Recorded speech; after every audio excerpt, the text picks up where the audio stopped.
Multimodal communication. Naturally, we all use a variety of forms of communicating with one another, whether that be spoken language, gesturing, miming, signing, etc. Multimodal communication refers to all these different ways in which we communicate, specifically the devices which assist us in doing so. One example of a type of multimodal communication is augmentative and alternative communication, or AAC. AAC is any type of communication strategy for people with a range of conditions who have significant difficulties speaking. This range of issues includes things such as being unable to speak or communicate effectively, when other people find it difficult to understand someone or to assist people who cannot speak at all. There are many circumstances which may require a person to use AAC, and each person uses multimodal communication in different ways to achieve the same outcome: effective and coherent communication. Some common examples of people who may require an AAC are those with learning or speech disorders, patients with acquired brain injury following a stroke or traumatic injury, or someone who suffers from cerebral palsy or other similar diseases. AAC can also be used by family members, friends, or colleagues of people with communication disorders in order to improve their quality of conversation and interaction and assist people in maintaining relationships and employment. There are many forms of AAC devices to help assist people in effective communication, and these all vary in size, complexity, portability, and affordability according to the individual's needs. One of the more basic and simplified devices is the Pocket Go Talk 5-level communication device. This device is designed for children as it is easy to use, is able to fit in their pocket, and uses visual aids to assist in communication.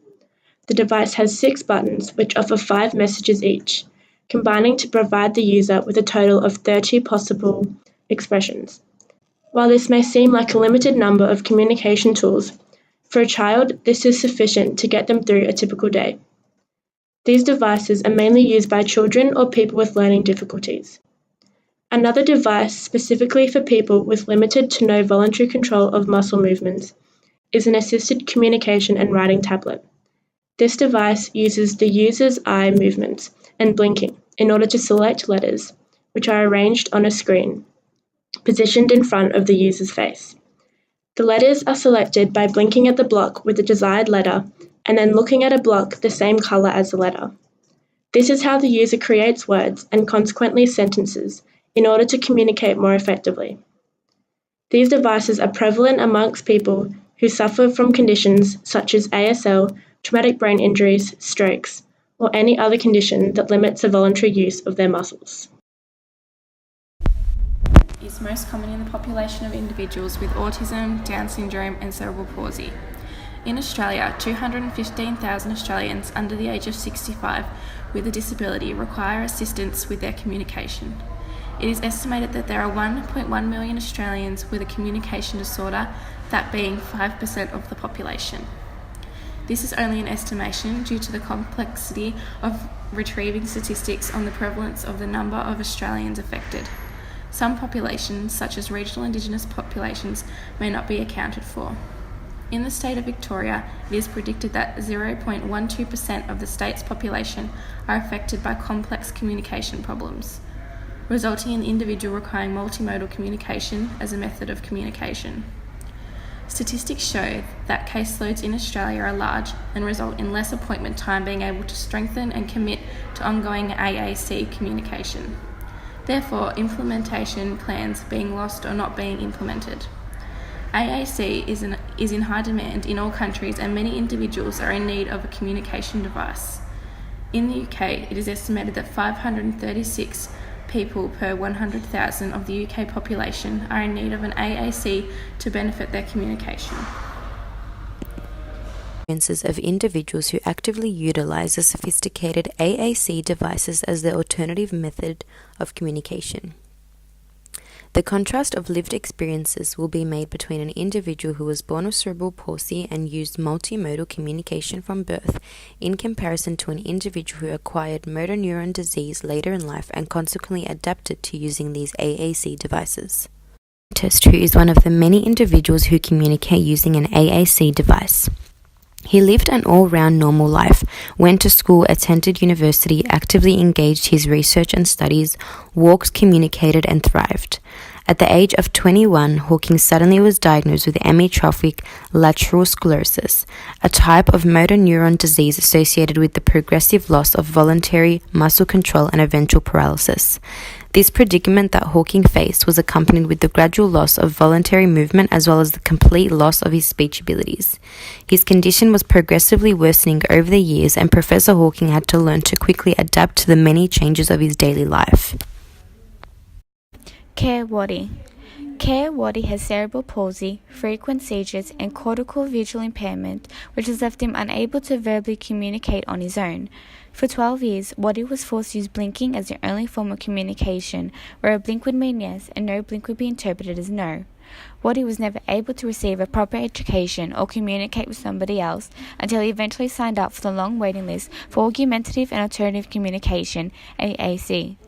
Waddy was able to have a keyboard device that has an attached speaker to say out loud the word or sentence intended by him. Due to his inability to see clearly, he also uses auditorial scanning. Auditorial scanning was placed on the back of his wheelchair, then he activates his device by touching the switch and then searches for auditory cues for sentences, words, or phrases, as well as touching the switch to scroll through the menu. After selecting the phrase or sentence, a computer-generated voice will communicate what he intended to say. To say Waddy was relieved to be able to use AAC is an understatement when he was finally able to have a conversation and express himself to others. Waddy still finds it difficult when he's frustrated over being ignored and misunderstood by the public. He also struggles with conversations in a group as well as in noisy places, as the AAC is often slow and he tends to miss auditory cues from the auditory scan. Waddy continues to raise awareness for disability equality by presenting in front of universities and conferences around Canada.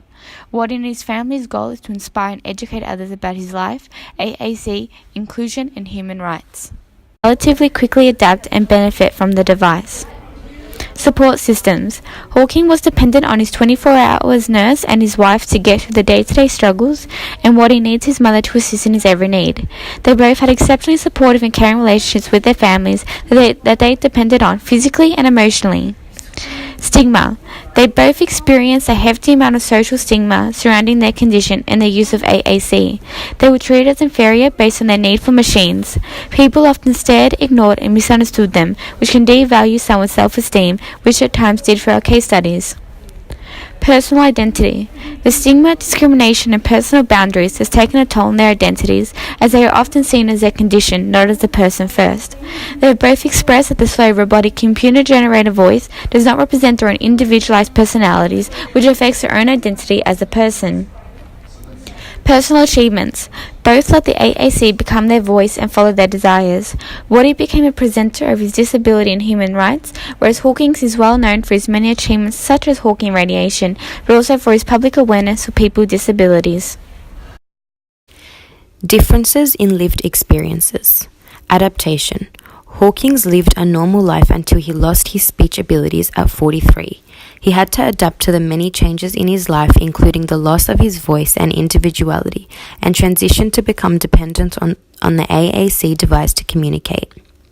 The adaptation to a robotic, computer-generated voice as his primary form of communication was a struggle, in comparison to Kerr, who was born with cerebral palsy and had no other form of communication. Financial abilities. Hawking's family was privileged and was able to seek the appropriate resources for technology and professionals. Intel provided Hawking with customized PCs and technical support and updated his system every 2 years, in comparison to Kerr, who lacked access to the technologies and financially relied on funds from the government. Awareness. Hawkins was privileged and recognized from a young age for his famous publication of the theory of the black hole, and therefore people around him had higher knowledge of his condition and the use of AAC, whereas Kerr came from a lesser known background where people were not aware of AAC and was more prone to stigma and discrimination.